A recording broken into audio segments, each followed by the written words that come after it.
tatakbo daw po kayo na mas mataas na posisyon sa darating na eleksyon. Apo. Anong posisyon?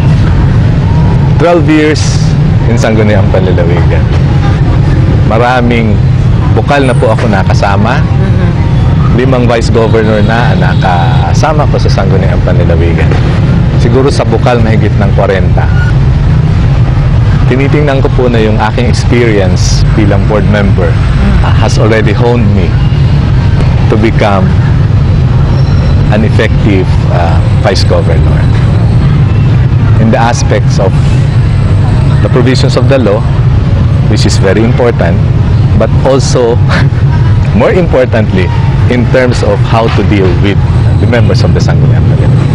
At Mayor, tatakbo po akong Vice Governor in May 2010. At pakiramdam ko po ay hinug naman na ako sa loob ng 12 taon. Continuous yun, walang tutol. Continuous. Kaya... Bakit po Vice Governor? Mas maganda yung governor o kaya ay congressman or membro ng sanggunian? Pag ang Vice Governor po, development-oriented at hindi politically oriented. Malaki po ang impluensya ng Vice Governor. Kung bukal nga, may impluensya sa direksyon na tinatahak na pamahalaan panlalawigan. How much more if you are the leader of the other half of the provincial government, the legislative branch of the provincial government. At ako po, kung mananalo ang aking gobernador na si Mayor Winnie Balseoco, I will support him all the way. I will be at his side. I will give my advice to him, solicited or otherwise. At kung mananalo din ay ibang gobernador, I will play the same role. Paano kung hindi nyo kaalyado yung nanalong governor? Naniniwala po ako mananalo yung governor. Just in case po. Katulad ngayon, magkakontra si Vice Governor Padilla, si Governor Tipoco. Dito po sa Camarines Norte magkakontra. May mga probinsyang hindi magkapartido pero magkasundo sa administration. Kung sakaling manalo talaga si Mayor Oco, magiging critical collaboration tayo. Hindi naman sunod tayo sa lahat. Ibig sabihin po, makikipagtulungan tayo sa kanila sa lahat ng tinitingnan natin makabubuti sa mga constituents natin. At kung sa tingin natin ay hindi maganda yung mga panukala o mga programa, ay ipapaalam natin at sasabihin natin sa ating governor. Para ang ginagawa po natin ngayon. Yun po yung ating minsan hindi nakikita ng mga mamamayan. Kasi siyempre, pag may proposal si governor, hindi lang naman yan basta na lang ipinapasa sa amin.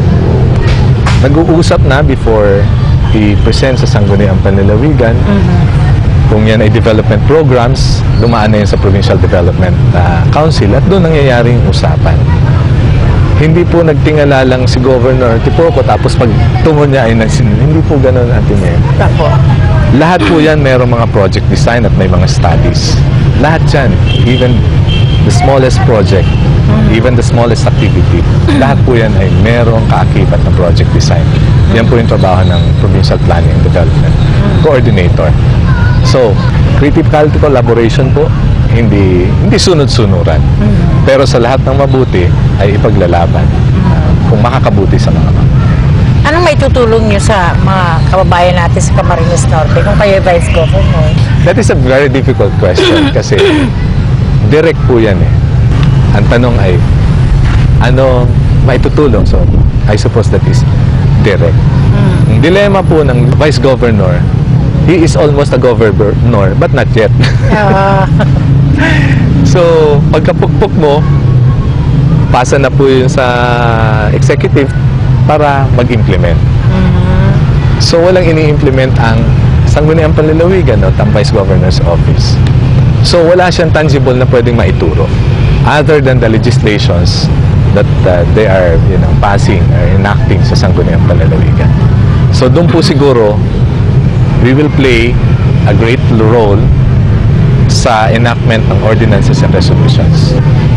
But to say that we are directly like nakapagpagawa kami ng barangay hall, hindi po talaga siya. O nakapaglagay kami ng, kapag ano ako ng mga scholars, hindi po. Ang participation lang po talaga ay dun sa approval ng budget to implement the plan, the programs of the provincial government.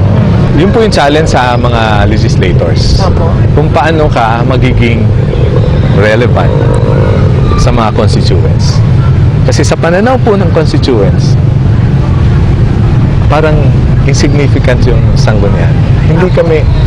Hindi kami nakikita sa mga implementations ng projects. Opo. Kaya kami nagpapakita talaga. Pinakiusapan ko lahat ng offices yan. Kailangan maging significant kami sa mga constituents namin. Otherwise, hahanapan kami ng accomplishment. So, kung naglaan kami, for example, ng pondo para sa scholarship, pag may programa yung mga scholars like distribution, kailangan makita kami dyan bilang nagtaguyod sa sangguniang panlalawigan ng mga projects na panukala ng executive. Napakahirap po nun. Laging ang bida lang yung executive. So, yun po yung challenge sa amin kung paano kami magiging significant dun sa mga constituents namin sa pamamagitan ng mga projects, programs, and activities na inapruban ng Sangguniang Panlalawigan. Kasi Ate Mary, totoo naman, kung hindi a-apruban ng Sangguniang Panlalawigan, wala naman tatakbo ng Wala project. po. Opo.